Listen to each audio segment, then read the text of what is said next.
Hi, welcome to Ease Live. I'm Rachel McKay, and I'm here with Dr. Mario Amaro, our CEO and founder of Ease. We've been off of Ease Live for a couple of weeks, so we're excited to be back. We're talking about something that's really important today and very prevalent to this season that everyone gets so excited about, tax season. We're talking about bookkeeping. And the title, obviously, of what we're talking about today is Bookkeeping and EHRs. Do I need to pay for both? Those are common. That's a common question that we get around expenses early on in business. So there's lots we can talk about this today. Yeah, Mario, what are some first kickoff thoughts around this topic? Yeah, so I guess it's the topic that around the question that we're asking. It's like I think it's more so why should you be paying for both nowadays?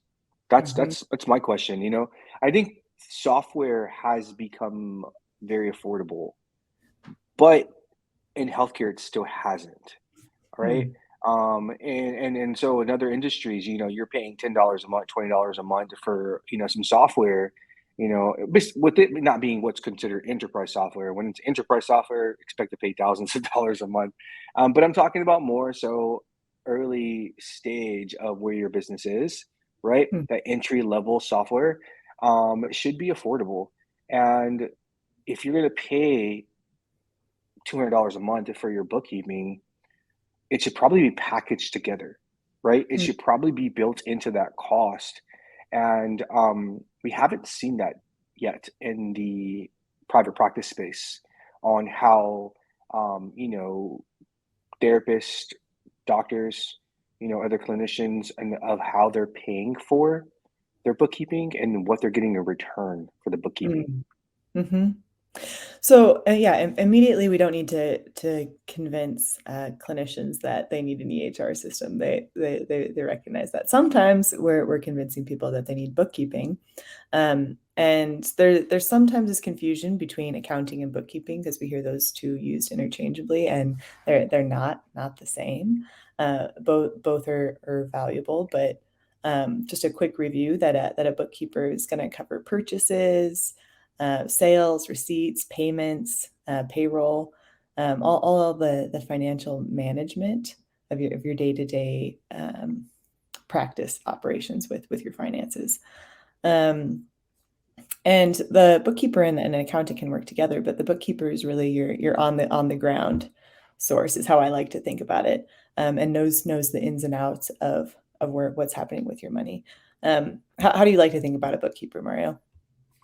Yeah, so I like to think about a bookkeeper between two different areas, right? And again, this is a simplified way of saying it, so it doesn't necessarily mean that this is 100% correct, or at least what I mean by 100% correct, like by definition, right? Hmm. And so I think about there's two parts of your business.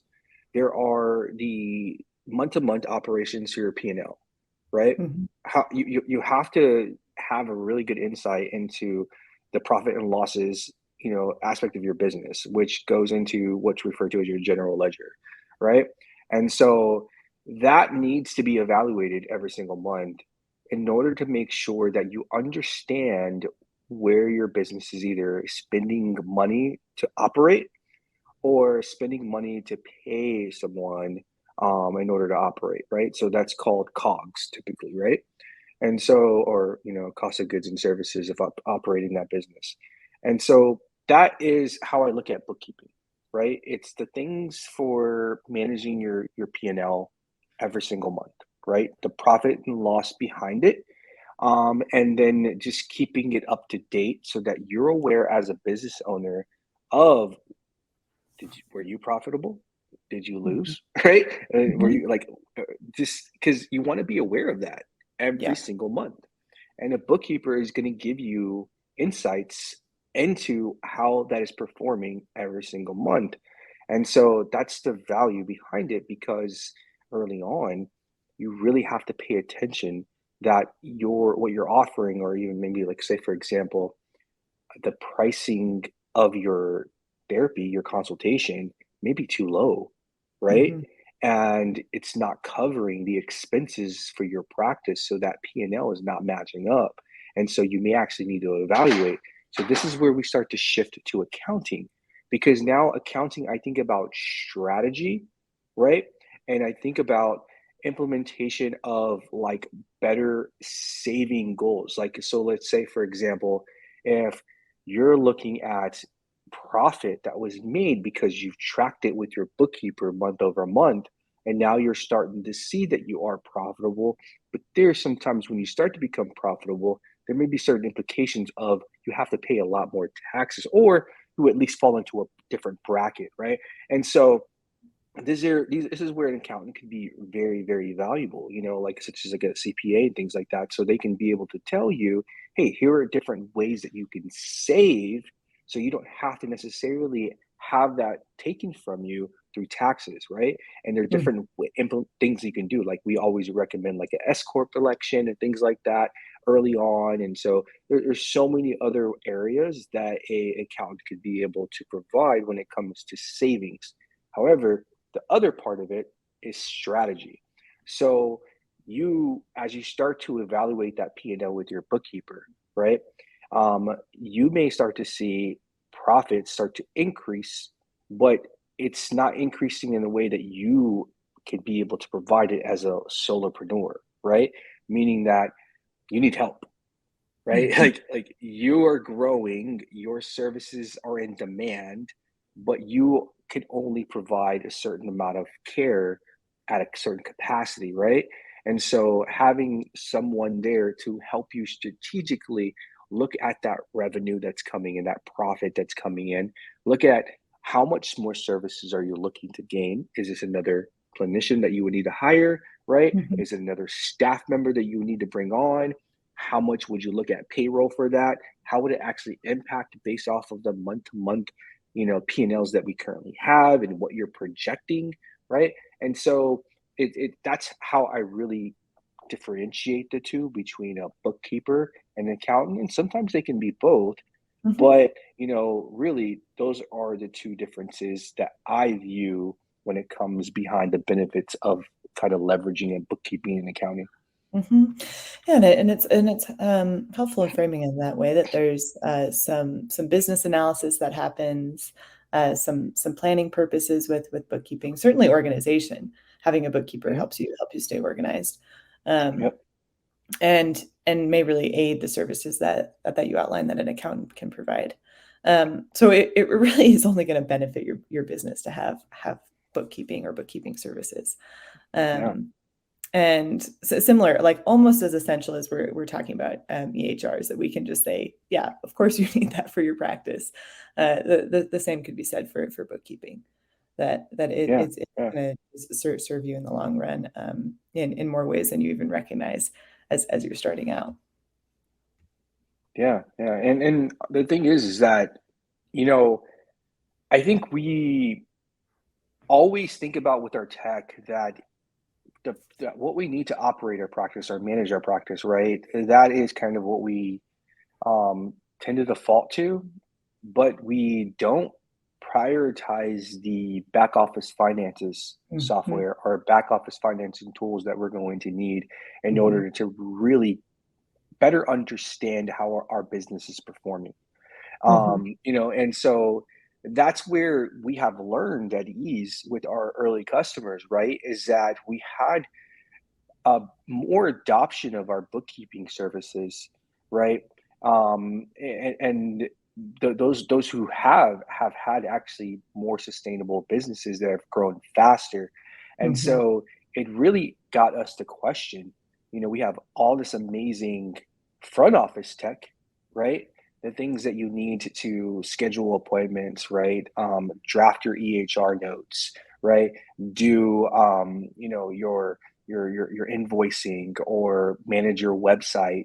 These tools that we provide at ease, they're actually, if not less valuable than the finances that are coming to your business, because that's what helps you scale.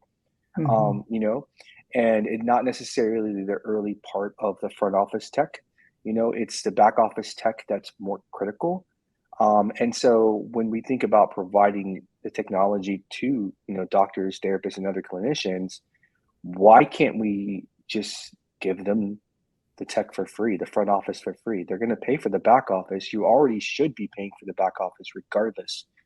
And Mhm. so, that's an expense. Some people are paying $50. Some people are paying $100, $200. If they're in medicine, they're paying $400, right? Yeah. And Yeah. so, and what I mean by that is that that's what they're paying for their software to run their practice, patient management software, right? Mm. And so they may not even be prioritizing the bookkeeping or the accounting because that expense is already too high for them, Mhm. right? And Mhm. then ultimately they end up not really having any understanding of their finances. So this is kind of just a shift in what are you paying for versus what are you getting when you Mm. sign up for bookkeeping. Yeah, yeah, that's, I mean, making me think about something that someone from our bookkeeping team often talks about is that it's a legal requirement to keep financial records if you have a business. Mm-hmm, And the IRS doesn't care if you say, oh, I didn't know, or I didn't realize in regards to the way that you're managing money in your practice. And a bookkeeper is there to support you in that, and is with the EHR systems when we think about, well, I legally need this. And then the way that we're utilizing the money and spending it on what we need, um, and maybe not doing that in the most effective or efficient way, mm-hmm. is just us hurting ourselves. Um, and which is one of the reasons why I love that we can offer both in the way that you described. Yeah, yeah. And so let's talk about the EHR, right? And so typically you're probably having to pull most, let's focus on therapy for now. Most therapists are having to go into their EHR system and pull out their records or their invoicing date, and then upload it into like a QuickBooks Online, right? Or something like that, which are Mhm. those are their general ledgers. And then, pretty much reconciliate, right? Every single month, Mhm. and if they have a bookkeeper, then that's probably who's doing it for them, right? But if they're doing it by themselves, they're having to go and look at every single charge, every single thing, itemize it Mhm. individually, categorize it based off of what it was, and then so that becomes as much of a task as it is for your drafting notes, For and sure. so Sure. Yeah. we so many probably skip it, or consolidate all of it and then wait to the last moment in order to do it, right? And they Mhm. forget exactly what those expenses were, or Mhm. they realize, oh man, this patient didn't pay me, I invoiced them. Like, I mean, we can go on and on about the different scenarios of So delaying. many. Right. um and so we have to think about some, like, making it seamless, right? We have to think about, if we are truly going to focus on it being back office first, what are the other types of tools that you need in order to quickly get that data, and that data centralized or pulled into that general ledger, pulled Mhm. into an area that you can categorize faster, all these things that are critical to you being able to get the job done quickly. That's where we are always thinking about, so for example, your EHR is completely different from your bank account, Mhm. right? Your EHR is completely different from that general ledger that you're using, right? And if you have a bookkeeper, it's also, so that's four things that we just talked about, right? Yep. And not even considering if you're using any other invoicing stuff, tools, right? Payment tools. So Mhm. maybe you're using like Stripe, maybe you're using, like there's IVPay, or I mean, we can go on and on about the different things that we learned that their therapists have been using in order to process. They probably get Venmo still and Mhm. Zelle and all these things. Mhm. And so you literally have it all over the place. Yeah. That's problematic. It's all Mhm. fragmented. And when things Yeah. are fragmented, you miss it. You Mhm. probably will miss it, which means you Mhm. probably would get dinged, Mhm. and increase your taxes, and you're not saving, right? You're not really understanding the health of your business, and so that's why we have embedded checking, right? When you work with ease, we give you a checking account right then and there that's directly embedded into your practice. Mhm. We have the general ledger services, the bookkeeping services, right? The financial services, the payment services, right? The invoicing, all that is included into the same your same infrastructure. And Mhm. so you're not having those disjointed fragmentation type of your finances. It's all in one place. And even better is that we also give you the front office too. And so Mm. your website, your scheduling tool, all of that comes available to you as being a bookkeeping customer. And that's super unique here when it comes to what's available in the market right now. Mhm. Yeah, and the having a fragmented business operating experience is tedious. Like if you're trying to engage with it or go through your books every month, or even, I mean, every clinician complains about notes. That's probably one of the biggest requests that we hear is there a way to make notes easier, right? Or I hear clinicians joke often about the ways in which they can shorten their note-taking experience and still meet their documentation requirements. Um, that we all know that experience with notes. If you have outstanding notes or details that you haven't put in a note, how stressful that is and how much that weighs on you until you complete it. And same with your books and bookkeeping when we cannot reconcile the various forms of revenue that we have, or what's happening with our finances. And Yeah. those are just two parts of operating that you were talking about. And so being able to simplify those with the tech that we offer, but then two, to have them in the same place, and then to put even more sweetness in the deal, that those front end operating systems are there as well. Is all intended to make it easier on the clinician and the person operating the business, which it really does. I mean, I can speak firsthand from my first year in practice of trying to do all of those things manually and individually, and made so many mistakes. And also it took up so much time. Like now knowing what's available and how these systems can make it so much easier, less stressful, and more functional, and more profitable in the end because it's saving the time and also avoiding any maybe financial error or operating error. Yeah, and that's very common. I think that it's one of the things that's kind of makes us clinicians very unique when it comes to behavior is that we're so used to doing most of things by ourselves or Mm, mm, taking control of things. Like it's part of our training. It's part of our process. Like we more reliant on our own work, right? mm, Of getting things, so it actually becomes somewhat of a crutch, or even maybe it inhibits our growth a little bit, because you only have so much time, you only mm, have the ability to be able to do so much things, and we've seen it, hundreds of times where individuals come in and they're like, yeah, I'll manage that on my own, until you realize you definitely have added way too many things to your plate, mhm, and now sometimes it's too much that it becomes overwhelming.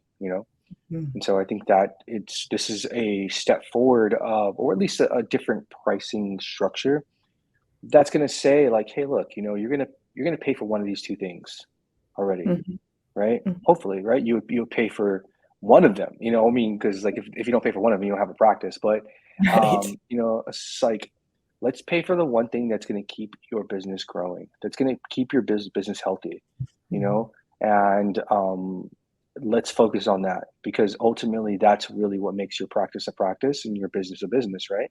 So I think that's just it's all about reframing how we think about value added when it comes to these things that you normally would pay different pricing for. mhm. Right. Well, and as you pointed out earlier, paying different pricing for, and then also having to go to 5 different places, to manage each of them. Yep. And then you're still taking the time and mental energy to connect the dots in your own mind between each of those systems versus having them all in one place and maybe even some of them talking to each other and Yeah. like our system does and with the scheduling and notes and letting you know that maybe you haven't done your note yet for an outstanding session. Yeah. Yeah. This is so we've worked with hundreds of therapists and doctors, since we've been in existence, and Mhm, there's a commonality between all of them, And the most common thing is they struggle with initial patient acquisition. They struggle with marketing, right? Mm. And so when you struggle with acquisition and marketing, it means you're not growing as fast as you could be growing, especially when the need is so high right now, right? And so what we learned, or at least what we, are using those data points to support this new pricing focus, right? Is that spend that money that you would be spending normally on EHR practice management software towards patient marketing, acquisition, right? Mhm. Because that's going to help you as a business. It's going to help you grow as a business. And we're already, we priced it enough to where it makes sense for our business to be sustainable as well. And so that way it's mutually beneficial to both of us. And so, right now I look at, yes, is accounting or some of this practice management software expensible, right? Mm, it could be, right? Because sometimes, you'll see certain companies that will put it in their social posts or something like that, that it's expensible, but that's not necessarily true because you have to hit a certain amount of revenue Mm. before you can actually write it off, right? Like, Right. like if you don't make any money and you're not profitable and you're losing money and all these things and all this stuff, like, you can't technically write, like, you know what I mean? Like, it's not benefiting you at all, like, because you're not profitable, you're not making money, right? Mhm. And so that defeats the purpose of a business, right? Right. And so it's like, yes, technically, is it true? Of course it is, but it's not. And those are expenses that you have to pay upfront, out of pocket, every single month, which means that it's competing against your ability to use those funds that you have towards growing your business, right? And Mhm. so that's kind of where I will really push back on the value add is like, we are focusing on growing your business. We started your business, now let's scale that business, right? Hmm. And that's how we're really thinking about it. Hmm. Well, yeah, and that goes back to mindset and the goal. And early on, that really should be the goal of I'm trying to grow. So Mhm, what steps do I need to take in order to grow? Because having all of the infrastructure with no patients or mhm. clients doesn't serve you. You have to have the people that you're working with. And so thinking about that in a really big picture way and holding that in mind of how do I grow and how do I do that most effectively? Yeah, yeah. It's just shifting of funds. Mhm. Traditionally, you would spend it anywhere, Right, right? right, But right. now let's take that money that you would spend towards your practice management and operation software, and let's spend it towards growth. Let's spend Mm, it towards acquisition, figuring out your your funnel, how you're going to acquire those early customers, because that's what matters. It really does. Until mhm, you get to a point where you have it all figured out. You already know where your customers are coming from, right? And then now it goes what I talked about earlier, which is the planning and strategy phase, because you're growing, you hit capacity, you hit your panel, and now you mm, have to make a decision like, am I comfortable here? So you just kind of stay, or do you like, you know what, actually want to grow even more? So then you hire another clinician and they come in, right? Another therapist is helping you, and now you have a group practice, right? mhm. And so you're thriving. Right, and why not put yourself in a position to ask yourself and reevaluate where you're trying to grow towards? Like, why why Mhm. why get in your own way, you know? Like, Yep. set yourself up with in the early, stages of your business so that you can be in a position to reevaluate and see what your next goal for growth is. Yeah, yeah. And so, this is really we realize that specifically for therapy, right? We realize there are other people in the space who are offering back office bookkeeping for therapists. Mhm, And they're probably a really great product, but the clear difference is that they don't give you any front office technology. They don't give you any of that. And they're pushing it off onto you. mm, And that's where we want to challenge the market. We want to challenge the space and say, we should be doing more. We should be providing more value to the customer, right? And we believe that this is where it will shift. It's not Mm. just saying we have better bookkeeping and accounting software. Like, that's great, Mhm. but that's the bare minimum. Like, what else can you provide to help these businesses grow, right? Mhm. And grow fast and then grow sustainably to where, like you said, they are able to kind of reevaluate over time. Actually, I started off with the idea of just one of one, just being me. I just wanted to have that independence. But now I'm seeing how quickly this is growing. My dreams have changed a little bit, evolve. Mhm. And now I could probably be a group practice owner, right? And that's reality when you think about true value add to your customers. Mhm. Right. Well, and saying I have X amount of money to spend on services, well, why Mhm. wouldn't I spend it on the in the place where I can get the most amount of services or the most Yep. value for what I have to invest in my Yep. business? Mhm. Yeah, yeah. And I think these are always good things when you push a space or push a market forward and you challenge the market to think Mhm. differently. You know, I believe that it's always a better market when there are more than one like player in the space who is offering a service. Because it allows customers to be able to choose what is the right fit. The same way that we think about with therapy for patients, Yeah. right? Not every therapist is going to be the right fit. Mhm. But our thing is like, look, we have an idea of what the world should look like, and we want to push that message, that narrative to the world, and Mm. say, hey, look, EHR, your practice management and operation software should be free. It should be included with your bookkeeping, Mhm. because financing, or if we were to take a step back and say, what is bookkeeping? What is the purpose of back office? It's finances. And when you think about finances, you think about growth, you think about scale, you think about access to capital, to money, to things that are going to save you but also help you grow, right? And so that's how we're looking at this space. There hasn't really been any emphasis on growth, Mm. right? Just on savings. Great, you can save because you're monitoring your finances, but you need to grow, Yeah. right? Yeah. Mhm. Yeah, that's a key piece if it's gonna be sustainable. Yeah, yeah. And so this is kind of like I said, like I believe that bookkeeping to me, and this is probably like a very weird comparison, but I actually see as like the value behind bookkeeping is the value behind how I view primary care.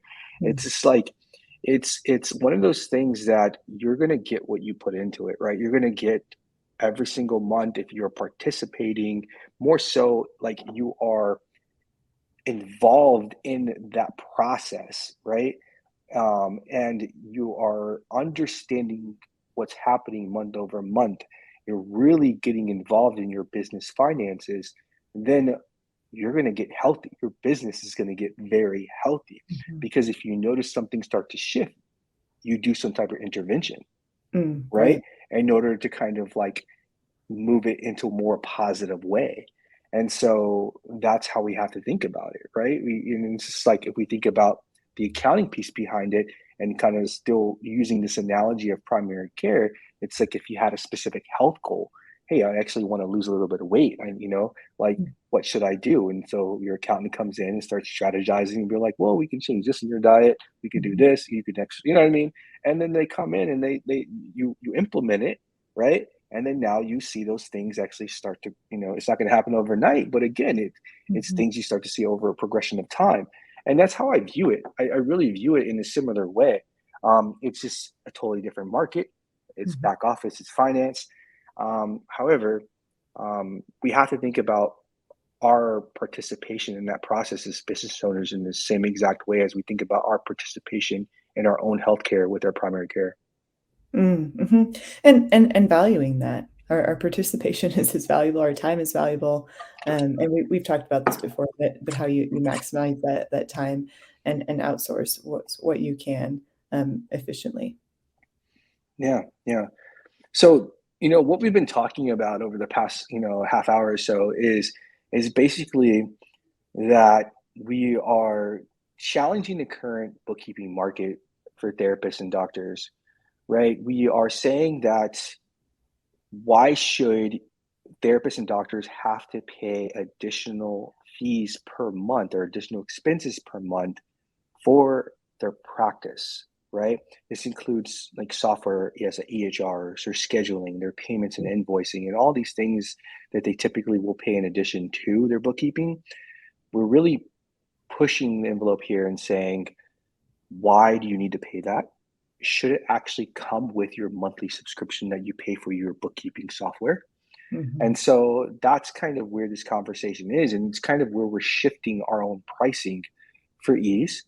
Mhm. And, it's this pricing will be implemented with our stacks.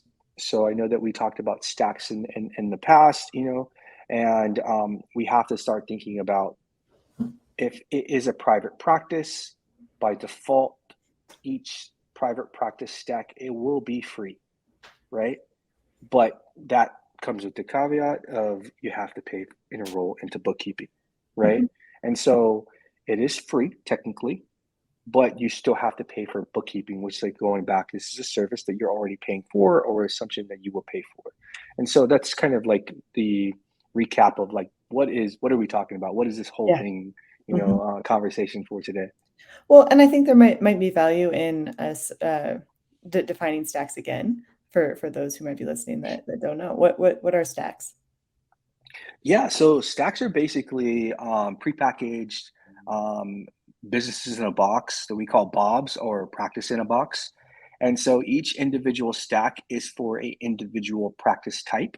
So for example, how a therapist operates and the software they need, the components they need for their software is totally different from what a physician will need. It's Mhm. totally different from what a dentist will need. It's Mhm. totally different from what a physical therapist will need or a speech therapist will need, right? Like it's all different. And so it should be packaged in a way that is built for them for their particular healthcare model. And so those are what stacks are. They're basically businesses in a box or practices in a box that's made to help you build it faster.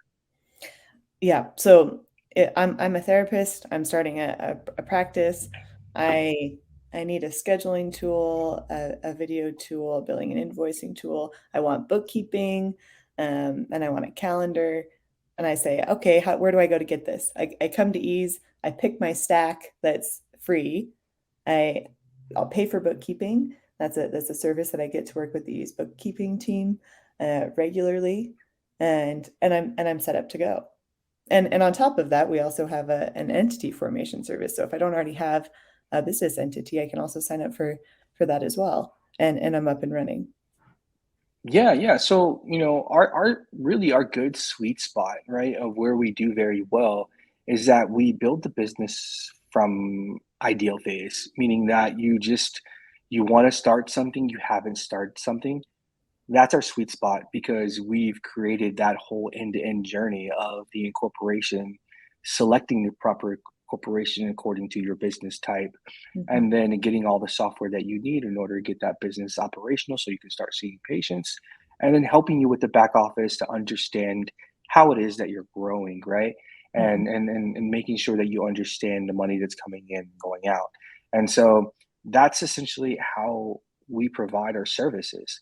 But it doesn't mean that if you have an existing practice that you can't switch over to us, right? mhm, And so I think it's important to note because let's say, for example, if like, you know, since it's built into what's referred to as components, that you're able to use maybe one or two features. You don't have to use all the features. So if you have an existing practice and you're like, you know what, I just want to use EasePay. I love the invoicing system, or I mhm, love that I can add payment plans or membership plans or discounted coupons or whatever it is that you want to provide. If you were like, you know what, I want a better sliding scale plan for my patients, mhm, and these ad has it. I am using a bookkeeping service now, but they don't provide me any of that, and the EHR software I'm using doesn't provide me any of that. So, I want to use Ease. I'll just switch over from that bookkeeping service to this new bookkeeping service, and I get immediate value add because I got the invoicing system that I didn't have previously, mhm, right? mhm, And so, you don't have to switch for everything. you can pick and choose what of those components that you think is critical for your business if you have an existing business. Mhm. I would definitely recommend that a new upstart, right, uses all of our software because it's free, and so it's all about spend that money where it matters. And it matters the most early on acquisition, finding Mm. those patients. Do not spend money just because, somebody told you Wix is a good website. Like, man, patients don't care. Patients don't care that your website looks like seriously, I think we over optimize for those things early on. It's just like, look, we have a decent website editor that I think looks very good, and we're Mm. always making improvements on all of our products. And that is solid enough for you to be able to get paid. And then as your business grows, we have a amazing design agency that we work with, and they can design you a beautiful website Mhm. that we will integrate to the practice front, which is still free, and so, like, trust me, like, don't spend money on those other website editors. You don't need it. It's pointless. Mhm. Wait till you have enough money. So if you want that beautiful website, trust me, we have the best in the game. Seriously. Always Creative Agency is absolutely the rock stars of design. And I can tell you, when you're ready for it, then we'll design it for you and we'll get it built for you, and you'll have it Mhm. in your editor, and for ease. And man, you'll be ready. And so, like, just, we have to be smarter, and this involves a lot of education, but we're starting to see people like catch up and figure it out. Mhm. Yeah, I think what you said, put your money where it matters is maybe some of the best advice as you're starting out early on. And like you said, there's lots to know and lots to learn, but, actually thinking very critically about what that is and what does matter and what you need and where you're trying to go and grow is pretty key. Yep. Mhm. Yep. Yep. So next week we'll be launching this new kind of early pricing model for everyone to start onboarding into it. We'll have some really cool referral program. So, if you can get people to, pretty much, it's $100 Amazon kind of, credits and stuff like that. So if you have someone that you refer and they pay a full year, right? You'll get $100. If and it's basically unlimited. So like, if you can get all your friends and they're using, a current competitor to switch to us, and you make $1,000, that'd be awesome for you. Mhm. Go out and take a little vacation, that Yeah. you probably need. Yeah. Um, but like, there's we're going to be offering different types of credits. It's not necessarily Amazon. We're thinking about like Airbnb credits and stuff like Mm. that in order to really support, so that way you can pick and choose which credit you want to be able to offer or receive, for your referrals. But obviously, you would have to be a paid customer in order to kind of get access to that. So that means you have to pay for yourself. But yeah, I think this is, something that is going to help a lot of people. Um, we talked about stacks before. We talked about the different options behind, other things that we are rolling out. But I think this is a really better alignment towards our business model that we truly have tried and tested. And I think this is going to be the one thing that finally really helps a lot of therapists and puts them in a better position in order to really grow their practice. So I'm excited to see it work for more. Mhm. Again, like as I mentioned earlier, we we we are really going to be targeting other players in the space with and being very intentful about targeting them, because I want to challenge the market. I really do. I want to challenge what we deliver and the value that we deliver to clinicians, right? And so this is a good thing. When we challenge one another, when we challenge the space, really amazing things get built. Mm. And really amazing things happens for growth for these practices and our independence. Mhm. So I'm excited about it. It's going to be a very intentional targeting to, like, challenge, just push this market forward, because when we have clinicians, physicians, and therapists and stuff in private practice, it's better for all of us. Yep. Yes. And that's our whole thing is clinician Yeah.